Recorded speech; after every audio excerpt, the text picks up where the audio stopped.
Om Shruti Smriti Purananam Alayam Karunalayam Namami Bhagavat Padam Shankaram Lokashankaram.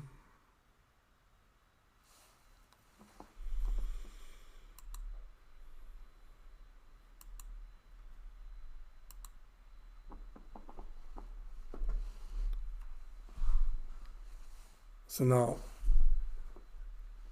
we'll be starting our discussion from the 225th verse.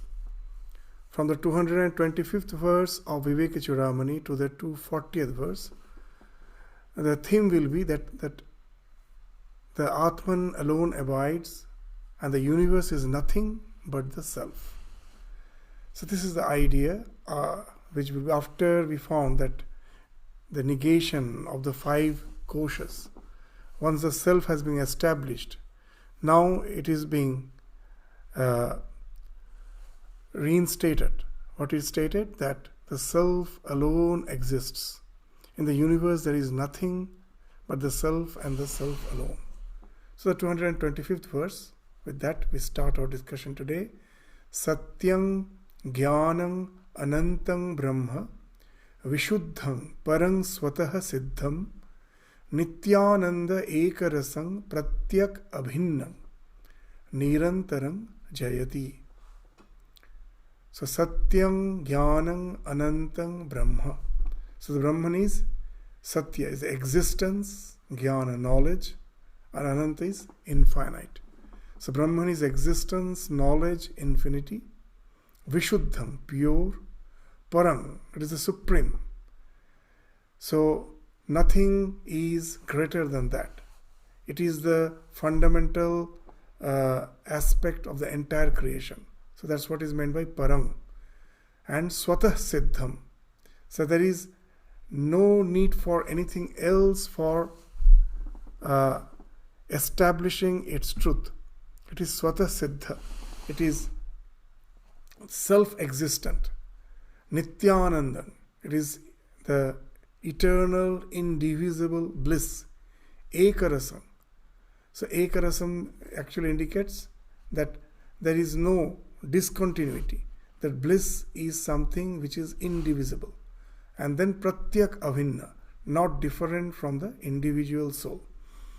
That the idea which we have, that we have a self, that we have a conscious principle within us. So the ultimate reality is one with that, which is something not different from the individual self and devoid of interior and exterior. That as it is something which is non-local, it has no shape. So there is no question of exterior and interior. It is devoid of exterior and interior. It is Nirantaram, and it is ever triumphant. This Jayati. So these are the attributes by which Bhagavad Pada Shankaracharya is trying to explain the self, which is the essence of the entire existence. So as we said, the Satyam, what the Satyam means? That it is the substratum of the entire existence. So just as a rope is a substratum even when it is mistaken as snake, Satyam also means that whose existence is not interrupted by any phase of time, past, present, future. So when I am seeing a snake in a rope, when I am seeing a snake in a rope, the rope was there even before the delusion. It was there when the delusion started in the twilight hours. Because of the absence of proper light, I saw the snake, I saw the rope as a snake. So the delusion started at a certain point of time. When the delusion is there, still it is rope. Though I am seeing it as a snake, still it is a rope. And when the delusion breaks, when someone brings a torch and focuses on it and says, see, it is not a snake, it is a rope, the delusion breaks, then also it continues to be the rope. So it is a substratum. the substratum which is ever existent in all phases of time, past, present, future. So that's the idea of Satya. So similarly, the indivisible self, the non-dual self, on which the entire creation is superimposed because of ignorance. I see the self as this world of name and form. When the delusion breaks with the dawn of knowledge, then this world of name and form obliterates, it merges in the self. So the self was always there. It is not that through our spiritual practices we attain self. We were somehow deluded. We were deluded, and that's why we were forgetful about the self. The self was alone there. Because of delusion, it was appearing as the world of name and form. And when the delusion breaks through our spiritual endeavor, when we attain that illumination, and when that delusion breaks, it still continues to be the self. And that's what is meant by Satyam, that which is ever existence. And then it is spoken of as Jnanam, that ultimate existence, the Sat, which is ever existent, again, is of the nature of consciousness. It is not something inert. That generally those who are atheist, there's Nastika, they believe that consciousness is a byproduct, that somehow by the conglomeration of inert matter, consciousness has evolved. So here Bhagavad Pada Shankaracharya is asserting, no, it is Jnana Swarupa, that it is of the nature of consciousness, it is of the nature of awareness, the ultimate reality which is projecting itself as this universe is the consciousness and consciousness alone. And that again is not sitting somewhere and is projecting the universe. Anantang Brahma. It's the substratum. So it is something that when I am seeing the world, it is there itself. The self itself is appearing as this world of name and form. So it is something non-local. It is everywhere. It is not as such localized in a particular place. So that's the idea of Anantam. So as we find that when a man goes to the realization, what happens? That at present the sense of amness is localized. If I stop interacting with the world, if I close my eyes, if I somehow am able to close my ears, I don't hear anything, I don't see anything, I don't taste anything, I don't touch and I don't smell. Suppose I am able to segregate myself from all the perceptions and I'm sitting quietly in one place, but am I able to ever get rid of the sense of amness? That I am, this idea is constantly emanating from within. And I know I am sitting in one place. That amness is localized. So when a man goes to the state of realization in samadhi, then that localized self becomes non-local. It loses its locality. Its amness is still there. The awareness is still there. But it is no more localized. The sense that I am localized within the body-mind complex, that falls off. That's why Swami Vivekananda very nicely has distinguished this so-called an individual self from Brahman by taking the example of a circle. He's saying that the individual self is a circle which has a center but which has no circumference. What's the idea? That just see that I sitting here with my mind, the self can project through the mind to infinity. All the stars, galaxies which we see, my imagination can take me even beyond what I see. There is no limit to my perception. If someone says this is the last galaxy which has been discovered, with my imagination I can still think there must be something beyond that. So nothing can stop my thought process. The self through the mind can project to infinity, infinite expanse. So that's why he's saying, but I cannot get rid of the idea that I am sitting somewhere. I am localized somewhere. So he's saying, Swamiji is saying that an individual self is a circle which has a center, but which has no circumference. The circumference is infinity. And what is Brahman? The same individual self, when he goes to the realization, still he is that infinite. Because what he was seeing through the mind, everything is Brahman. So that awareness, his amness, has encapsulated everything. So he is still the circle without any circumference. But that amness now he finds is not localized. It loses its locality. So that's why Swamiji is saying that the God, he is indicating God as Brahman, is a circle for which again the circumference is nowhere. It is infinite. But its center is everywhere. It is all pervading. So that's the idea of Anantang Brahma. So this amness that loses its locality. As Sri Ramakrishna says, that what happens to a man of realization? It's just like a salt doll trying to find the depth of the ocean, gets down into the ocean and immediately dissolves, become one with the ocean. So that's the idea of Anantang Brahma. The individual self is actually one with the Absolute, and which is non-local. Anantang Brahma, Vishuddham. Nothing can tarnish it. Just that example, that anything which is superimposed can never in any way affect the thing on which it is superimposed. That's an example that we say that the snake which I am seeing deluding in a rope, can that snake in any way inflict poison on that rope? No. The snake, the rope is totally unaffected by the projected snake. In no way it can tarnish, it can affect the rope. When I see the mirage in a desert, that huge body of water which I see, can it in any way drench even a single sand particle of the desert? No. So that's the idea of Vishuddha. Nothing can tarnish it, as it's a superimposition. It doesn't have the power to affect the substratum on which it is superimposed. It is always the same.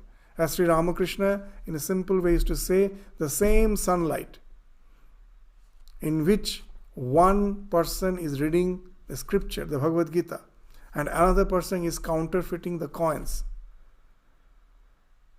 So these two persons are doing this diametrically opposite thing. One is doing something which is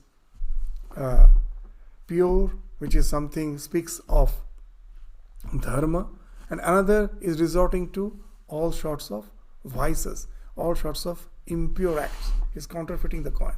But does the sun gets affected by the purity of the one who is reading the scripture, or does it gets affected by the impurity or the sin of the person who is counterfeiting the coins? No. It is just giving the light without any as such bias. It is just gives light to all. What I do with the light, it is up to me. It tarnishes me. But the sunlight is in no way tarnished. So that's the idea of transcendent. So here also that's the idea that Vishuddha means it is in no way tarnished, though it is a substratum of everything.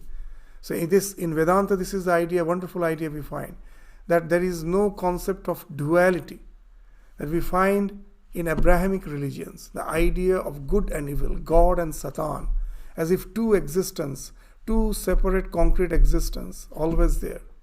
In Vedanta, there is no such duality.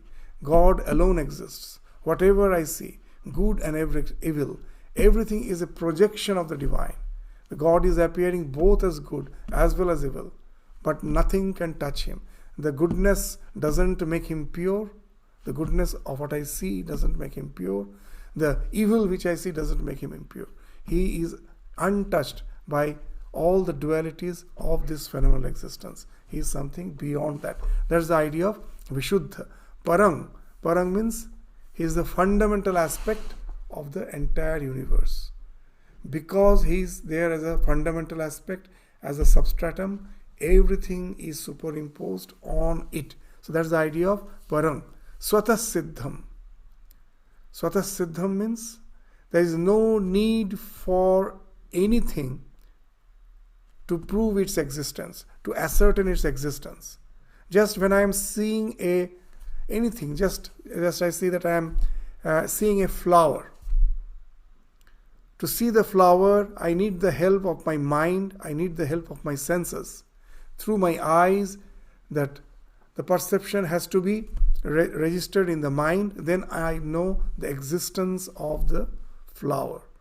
So all my perceptions are, is dependent on the senses, is dependent on the mind. So the self is beyond the senses, beyond the mind. It is avang manasa gocharam. It finds expression through our thought impulse, whatever I am thinking. In the mind, each and every thought is just like a wave. With each and every thought wave, behind that, the self is there as the awareness. I am, which I never forget. So it is prativodha viditam. So it is something, with every thought wave, it is asserting its existence. That's why it is self-existence. In Vedanta there are two words, paroksha, aparoksha. Paroksha means with the help of something else, paroksha. So all our anubhuti, or whatever I see is paroksha. They are with the help of my mind and the senses. Without them, I cannot ever perceive, realize anything in this life, experience anything in this life. But the self is something which is aparoksha. It is beyond the mind, beyond the senses. A man of realization, when he gets established in the self, it is through the self it sees the self. The self abiding in the self. It doesn't need any other senses or the mind to be perceived. That's why it's called, it is Swatah Siddham. It is self-existent. There's nothing is required to prove its existence. Nityananda Ekarasam. It is an uninterrupted bliss.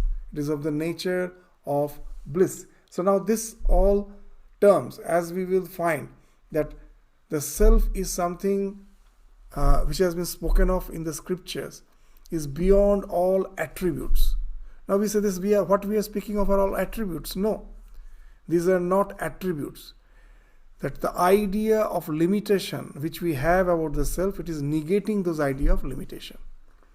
When I say Satya, it means it is not something which was born at certain point of time, which is going to die at certain point of time. So it is a negation.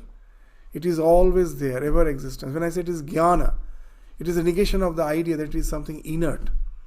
When I say it is anantang, it is a negation of the idea that it is something limited, it is localized. When I say it is vishuddham, it is that in this world, whatever I see, I know some way or other it can be affected, it can be tainted. That some sort of reaction can happen to anything in this life. It is beyond that. There is no question of getting tainted. There is no question of getting transformed. It is as it is. So that's the idea of Vishuddha. Everything is negation. So here also when I say Nityananda Ekarasam, is a negation of the idea that the ultimate self is going through the dualities of joys and sorrows, which I see in this life. In this life, what I see, that I can never have this ekarasam, uninterrupted bliss. Have I ever experienced? No. That in my life, that joy comes just for a moment, and then again it is gone. It evaporates. So this duality is always there. Why? That example which Swamiji gave, that actually the self is ever bliss. But that bliss factor gets filtered by the disturbances of the mind, by the desires of the mind.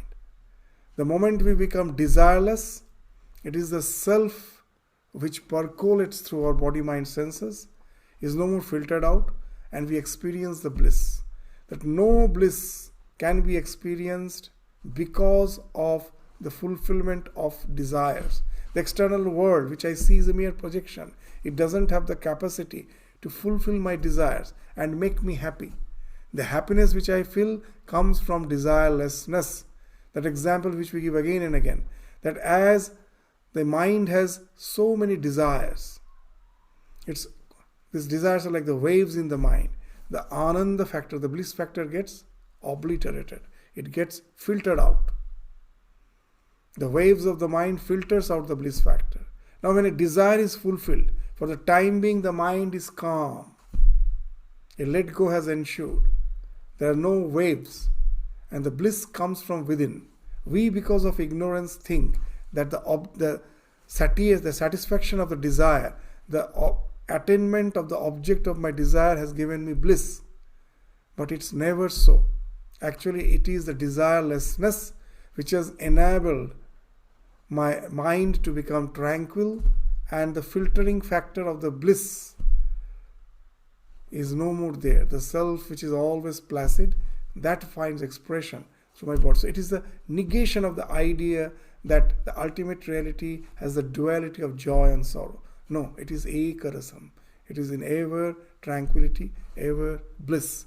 So that's the idea. And that bliss is something which speaks of placidness. It doesn't speak of the exhilaration, the excitement which we find in our day-to-day life when we are anticipating the fulfillment of a desire. It is not like that.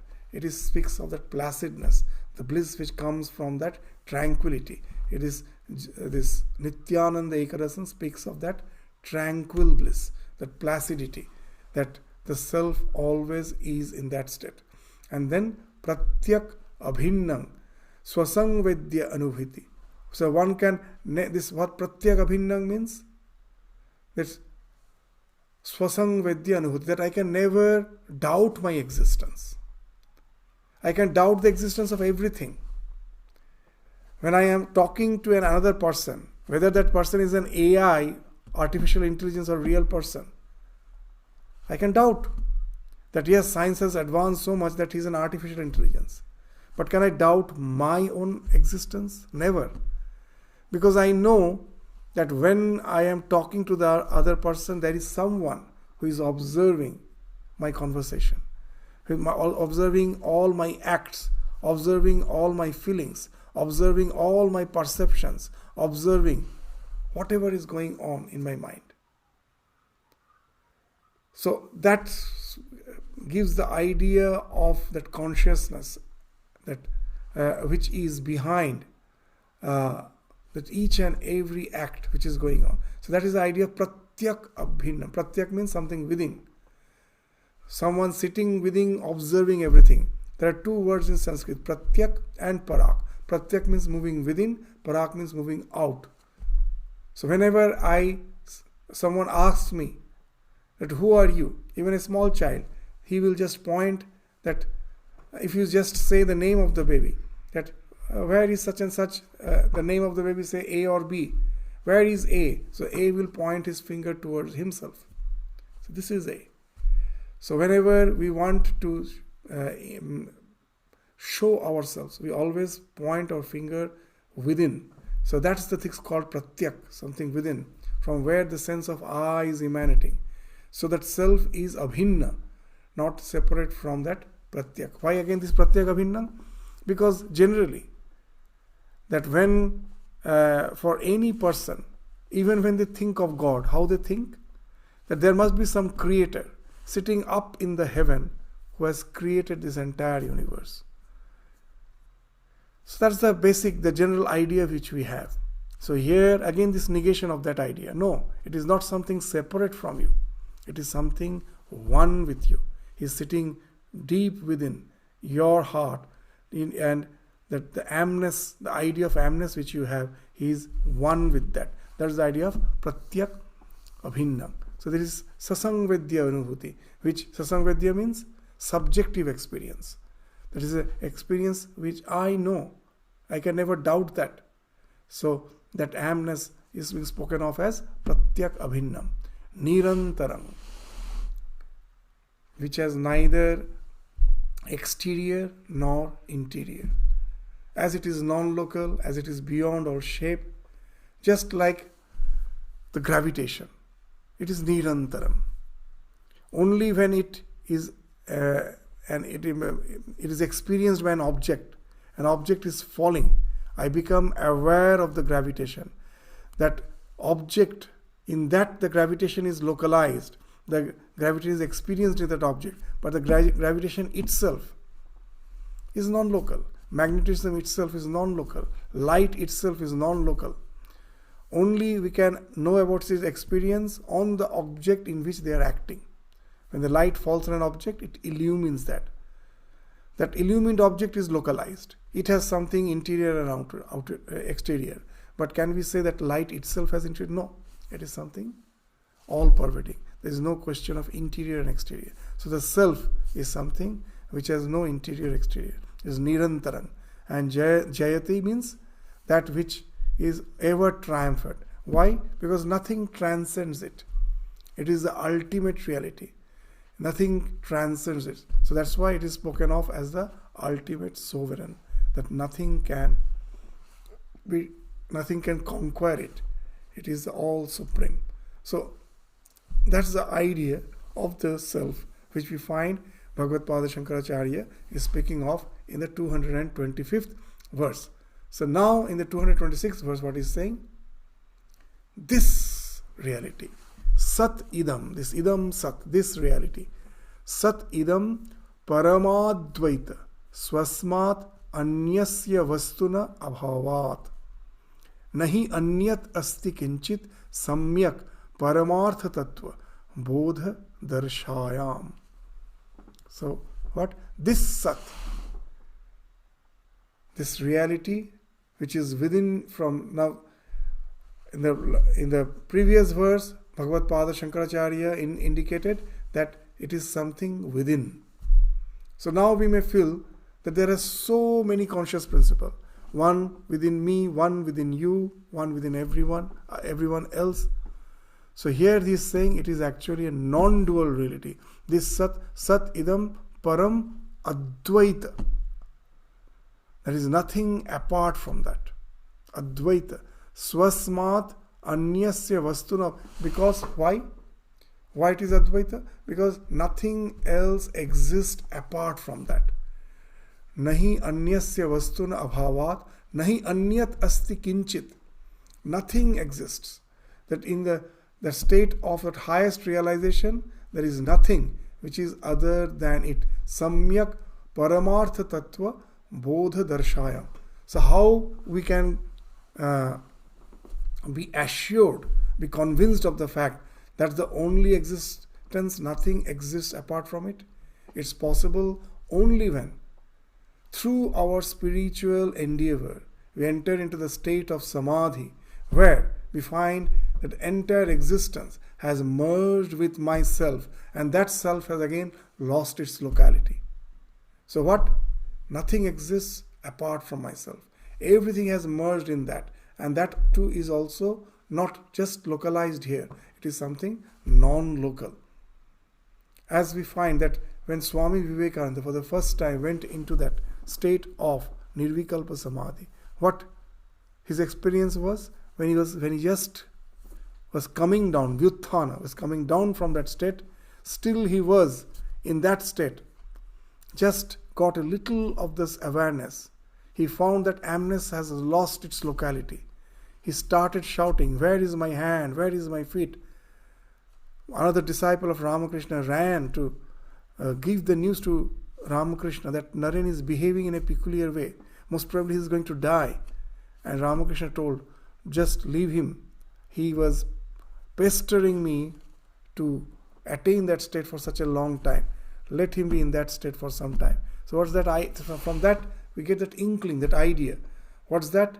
You lose your sense of locality. Everything has merged in yourself, and that self too is no more just localized within your body-mind complex. It has transcended the space-time causation.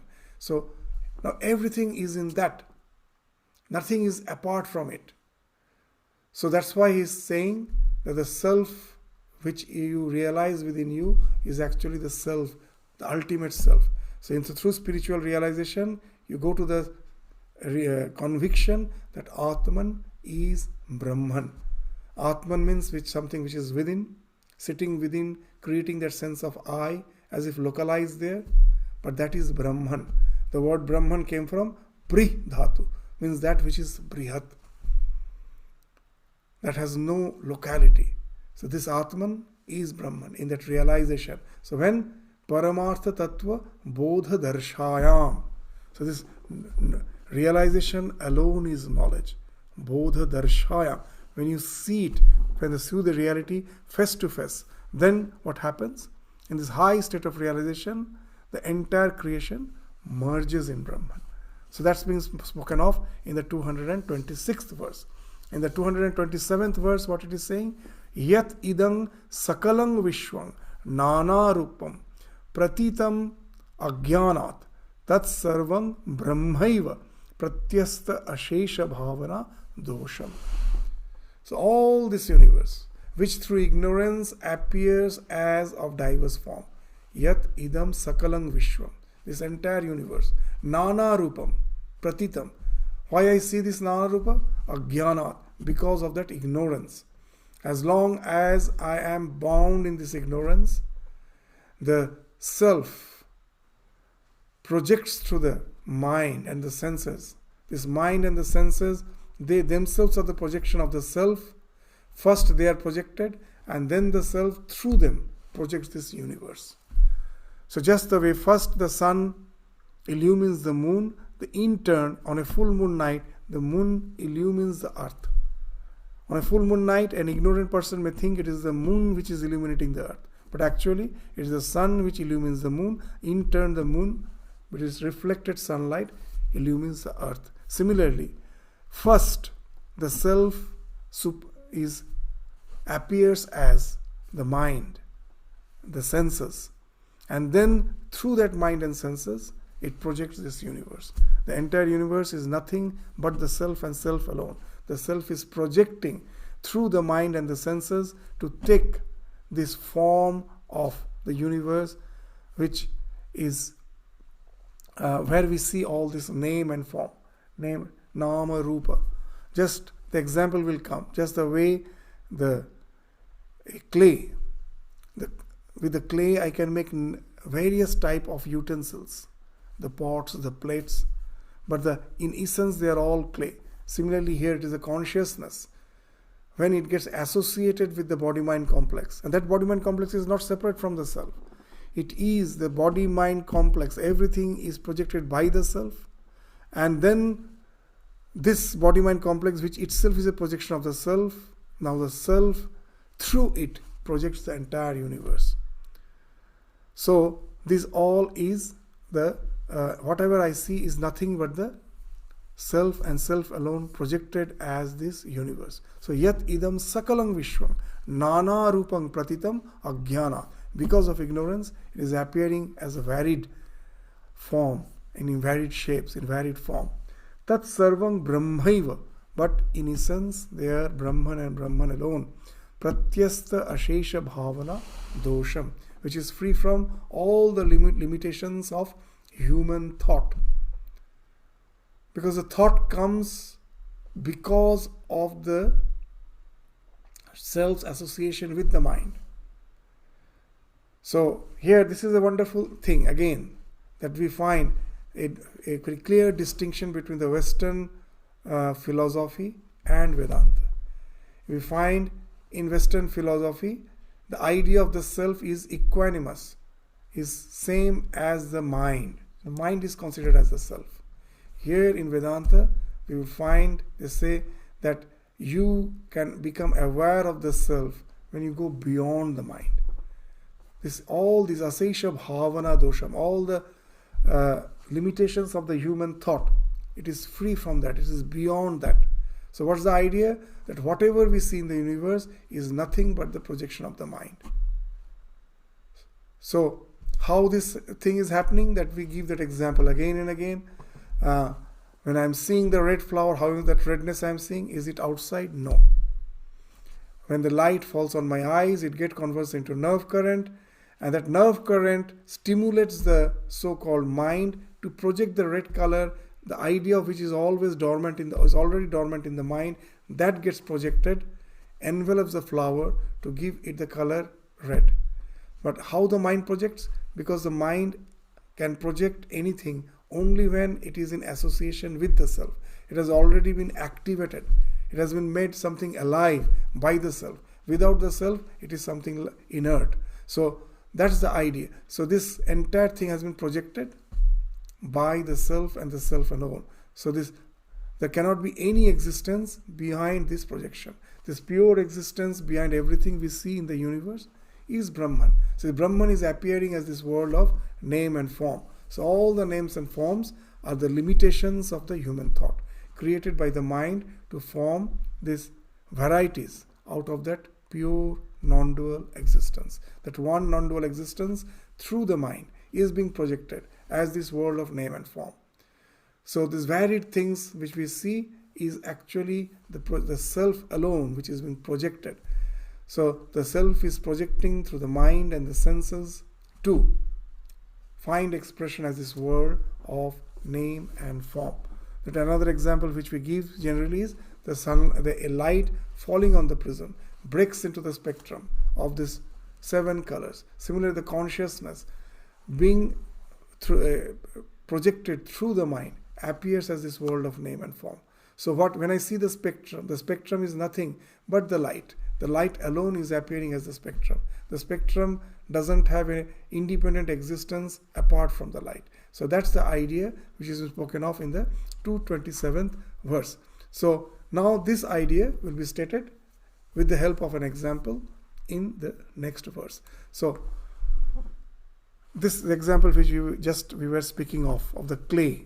The clay, we make so many utensils. There may be clay pot, there may be clay plate, but all in essence is nothing but the clay. So that's the idea which has been spoken of in the 228th verse. What it is saying?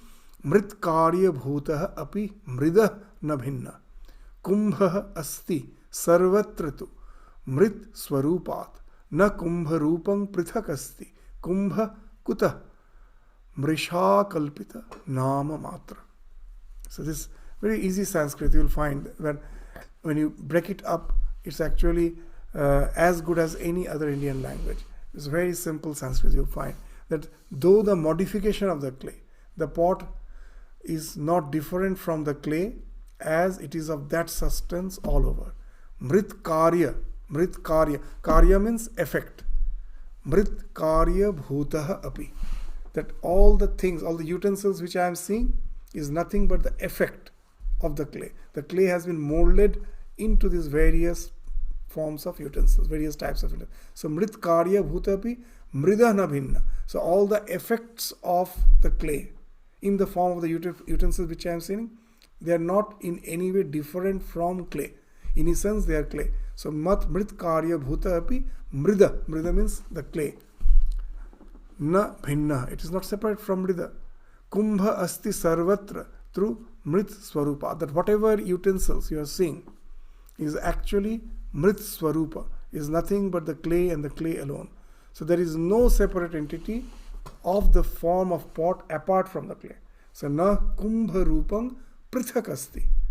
So whatever you are seeing is nothing but the clay and clay alone. So kumbha kuta mrisha kalpita nama matra. So therefore, where is the pot which is merely an imagined name? When I say pot which is made of clay, it is just a name. It is a name which I have attributed to it because of a particular shape, but it is actually in essence clay and clay alone. So the same idea is being stated in the 229th verse. What is saying? The kena api mrit bhinnataya swarupam ghatasya sang darshaitum na shakyate atah ghata kalpita eva mohat mrit eva satyam paramartha bhutam. So it is not possible for anyone to show the form of the pot apart from the clay. Is the pot anything apart from the clay? No. This pot is one with the clay. So you cannot in any way separate the clay from the pot.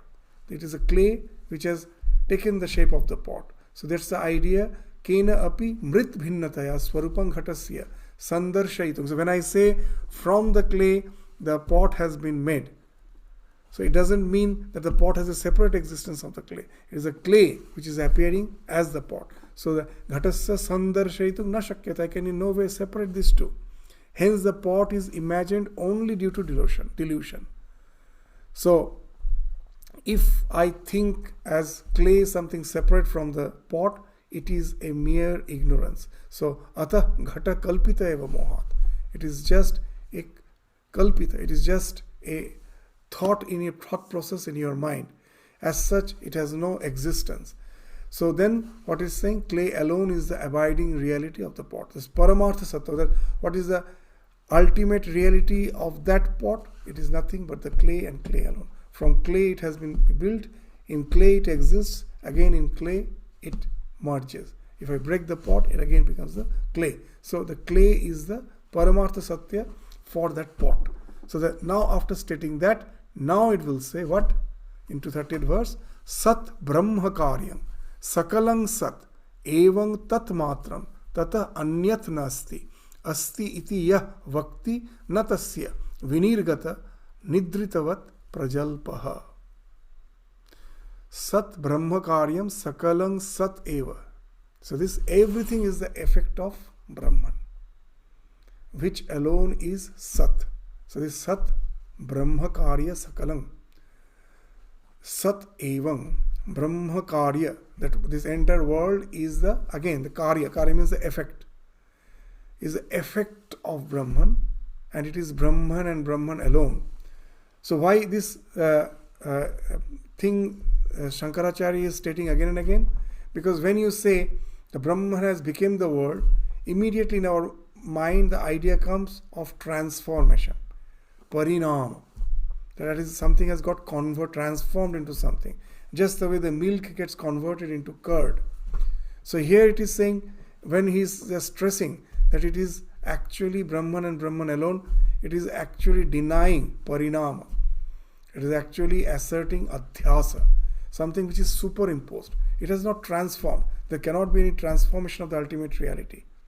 If it is transformed, then it becomes anything like this ordinary world. Because in this world that we find, everything is constantly transforming. Nothing is eternal. Then the self also becomes something which is transforming. If it is transforming, then how can it be eternal? So as it is eternal, there is no transformation in it. It is as it is. It is just appearing as something else. So that's why this Brahma Karya, that what is the effect of Brahma, actually is nothing but that Brahman alone. Really there is no transformation has happened. It is pure existence. Tat matram. It is as it is. Tat matram. It is a pure existence. There is nothing apart from it. Tata anyat na asti. There is nothing apart from it. Tata anyat na asti. If one says there is something different, his delusion has not vanished. Still he is deluded. Whenever you see something apart from the self, that person is still deluded. He has not gone to that realization. So asti iti yah vakti, who says that there is a difference between the self and between the me. Vakti means one who says this asti iti yah vakti na tasya vinirgata. He has not yet got liberated. Vinirgata means coming out of the bondage. He has not yet come out of the bondage. And he prattles like one in sleep. When you are in dreaming something, and in dream you speak so many things, and then sometimes I may forget that in dream I was saying something. Most probably every day I get some nightmare, I speak all nonsense, and someone says you said such and such thing, and I don't believe. And then someone records it when I was speaking all nonsense in the dream, and when I wake up and they play the recorder, I myself won't believe. I will say, oh, all this nonsense I was speaking. So that's what Shankaracharya is saying, that it is just like a prattling in the sleep. When you are dreaming, there's so many things you speak which has no meaning. So all our conversations, which comes from the idea of the duality, that the self exists and apart from that its existence is there, all our words are nothing but babbling and babbling alone. nidritavat prajalpaha. So the 231st verse, what is saying? Brahma eva idang vishwang iti eva vani srauti vrute atharva nishtha varishtha tasmat eta brahma matram hi vishwang na adhishthanat bhinnata aropitasya. So that all that is Brahman is the supreme. Now, after, with the help of analysis, Bhagavad Pada Shankaracharya tried to establish the self which is non-dual. So that is with the help of Nyaya. So it's Nyaya Pramana, with the help of analysis. But now he's speaking of the Shruti Pramana. That it's not just through this analytical discussion we are trying to prove. Even the Shruti, the scripture which speaks of the ultimate truth, and the scripture is nothing but the realization of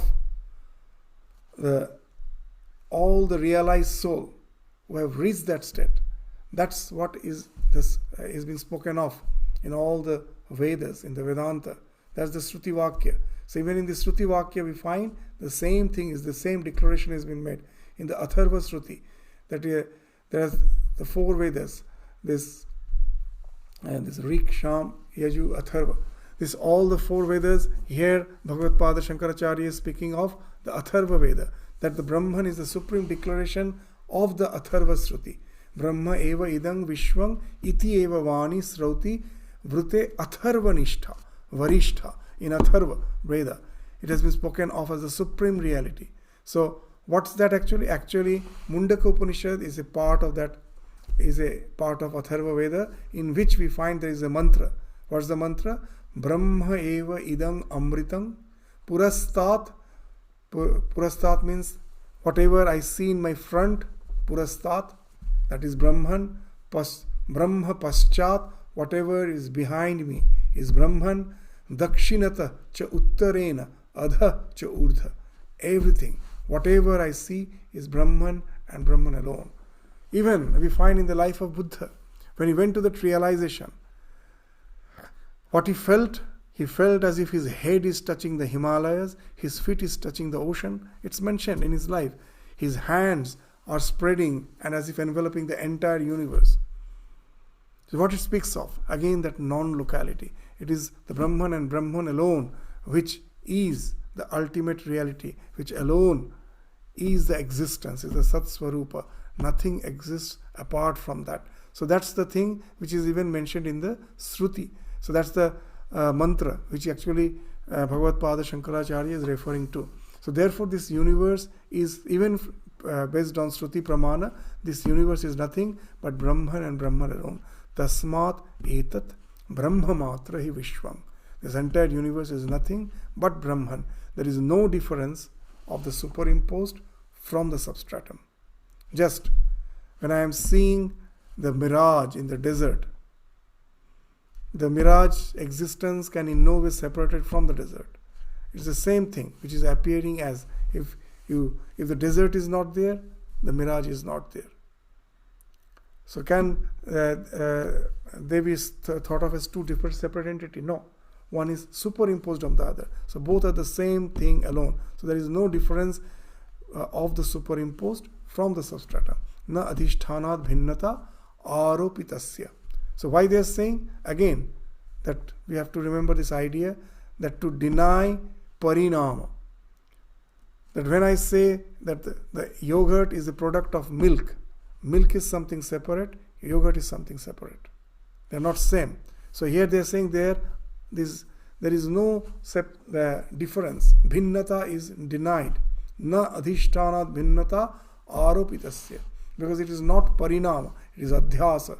The thing which is being projected is actually one with the thing, is one with the substratum. The substratum and the thing which has been superimposed is the same and same alone. That's the idea behind this idea of non-duality. And then in the 232nd verse, what he is saying, Satyam yadi syat jagat etat atmana na anantatvahani nigama apramanata asatyavaditvam api ishitu syat na etatrayam sadhu hitam mahatmanam.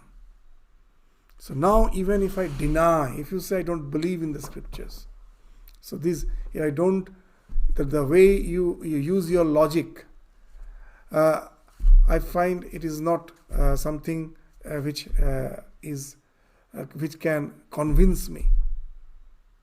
I don't believe in the logic. I don't believe in the Shruti. I don't even believe the word of God, as in the Bhagavad Gita. Krishna, as God, is saying that the ultimate reality is this non-dual Brahman and Brahman alone. Even in Bhagavad Gita, that we will come to that in the succeeding verses. We will quote the Gita. So there we will find that everywhere these three things, the Vedas, the logic, the Vedas, and the one who is even beyond the Vedas, the Ishvara. Even if the three, when they say that the self is, and I deny, but I cannot deny the experience, subjective experience of the one who through his spiritual practices has went to the realization. What he is speaking here is something wonderful, that we will come. Let us just have an idea. That you will find that in the court, in the legal proceeding, the lawyer, if he has a very sharp intellect, he can prove anything, disapprove anything. He can use his logic. That's why people will go and pay a huge amount to a very, very famous lawyer, because he believes that intellectuality is a double-edged sword. In this world, with your intellectuality, anything you can prove, anything. And you can use your logic again to just simply disapprove it. You can do that. Even Bhagavad Pada Shankaracharya's, after writing a wonderful commentary on Advaita Vedanta, in one place he is saying that I have established Advaita with such a wonderful reasoning. He is himself saying.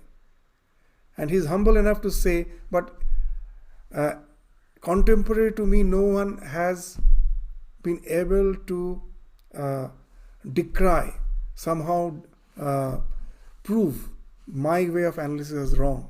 It has been established. When Shankaracharya was alive, he was the Digvijay. He was the Digvijay. He conquered all the so-called scholars who tried to establish some other viewpoint. He established.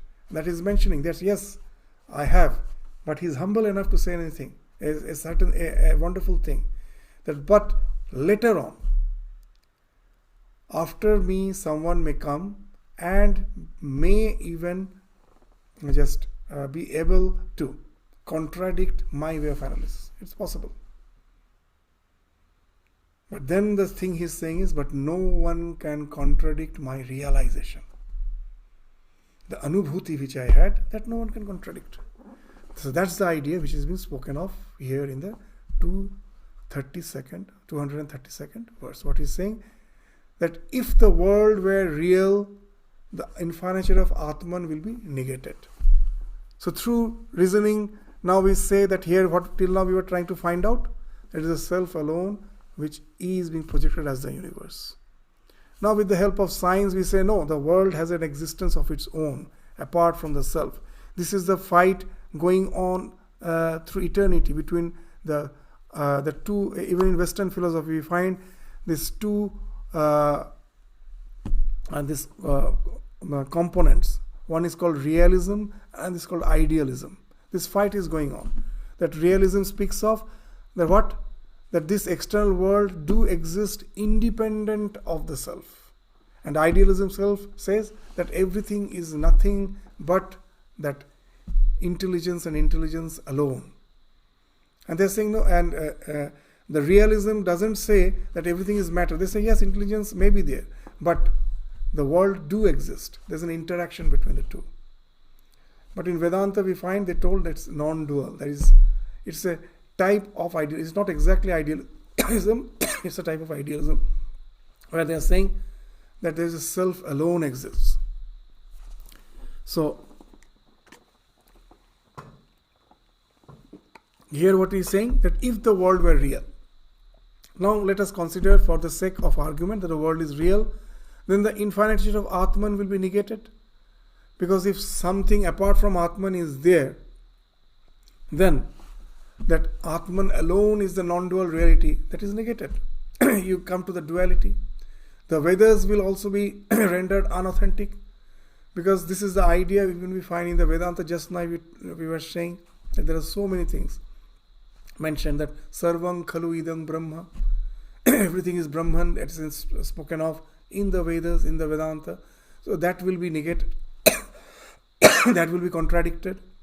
The Vedas will be rendered as unauthentic. In Bhagavad Gita, we find Bhagavan, Ishwar, Sri Krishna is Ishwar, is proclaiming that everything, that's this Chara Acharam, the every Chara Achara, whatever is moving, whatever is unmoving, everything is me and me alone. He, Krishna, identifying himself with that ultimate conscious principle, is saying everything, whatever you see, Chara Achara, is nothing but me and me alone. So his words also will be proven to be false. So these three are neither accepted by the one who is Mahatma, means a realized soul. So through your reasoning, you may contradict the Vedas, you may deny the words of the Lord as something untrue, you may decry the Vedas, the Shruti, but you cannot decry the realization of the Mahatmana. So na etat troyam, all these three things which you have denied, that you have denied the Nyaya Siddhanta, the logic you have denied the Shruti Pramana, the Shruti you have denied the Smriti Pramana also, because the Bhagavad Gita is considered as Smriti, that whatever has been spoken of in the Vedanta, in the Vedas, that we find is through some character, that same truth is being spoken of. So the Sri Krishna is speaking in the Bhagavad Gita. So that is the Smriti Pramana. So all those things you have denied. But how can you deny the experience of the one who has went to that realization? That cannot be denied. So that is the thing which Bhagavad Pada Shankaracharya is indicating here. That knowledge is realization. Even if the conceptual knowledge attained by the study of Vedas and from the words of the Lord is considered to be false, one cannot deny the experience of a realized soul. The conviction of the realized soul, which it tallies with the Vedas and with the word of the Lord. Hence, anything contradictory to Vedas and the word of the Lord will be considered as trash by the realized soul. He won't just ever give any importance to it. Just the way I have seen the ocean, and now someone comes and says there is nothing called ocean. Will I ever argue with him? No, I will just simply consider his word as trash. There is no question of argument, because I am established in my conviction. I have seen it. There is even in the present world, there is something called Flat Earth Society. In America it is there. That they believe the earth to be flat. It's not spherical. Now an astronaut who from the space have seen this earth, the spherical earth, that wonderful earth we have seen, that spherical earth from the space. Will he ever argue with this Flat Earth Society come and argue? No, there's no question of argument. He has seen. There's no question of argument when you have a realization. So you have become gata. When the realization makes you convinced, you become gata samshaya. All your doubts fall off. Dhrira nishchaya. You become, that established in your conviction. So still, it makes us remind of a wonderful episode in the early stages of the Ramakrishna mission. The very novices have joined the order. Swami Vivekachudamani was no more there. Swami Premananda, he was the manager of the Belur Math. And these young novices, as you know, were very enthusiastic. They used to do a lot of this meditation, sadhana. And one day, one of the brahmacharis was highly elated. He told, I have realized. And then the word, by word of mouth, this word went to Swami Premananda. So Premananda heard that when all were discussing on it, that such and such brahmachari has went to realization. So now Premananda called him and he asked him that, have you realized? He told, yes, I have realized. I have realized the truth. Well, are you sure? He told, maybe. And the moment he told maybe, he told, no, you haven't. You haven't. Because there is no question of maybe in realization. If you have realized, there cannot be any doubt. The moment he said maybe, he told, no, you haven't realized. So that's the idea, that he is convinced. There is no question of any doubt there. So he thinks all those things as ahita. There is no question. It doesn't consider them even as a matter of discussion. He won't even give a ear to all those words because he's convinced in his truth. That's why you'll find these words of Sri Ramakrishna are all wonderful. He says, how long does a pitcher make noise? As long as it is getting filled with water. You take a pitcher and just immerse it in water, it will make some noise. Dhak, dhak, dhak, dhak, a noise will come. And when the noise will stop, when the pitcher is full, there is no noise. When it is full. So this example speaks of the man of realization. When you are full with the realization, all this noise stops. That doesn't have any meaning. So he has become convinced of the truth. And that's been spoken of in the 232nd verse. So we will now continue up to the 240th verse, which will speak on the same theme, and we will continue again in the next class. So with this, we stop our discussion today. Thank you all. Namaskar.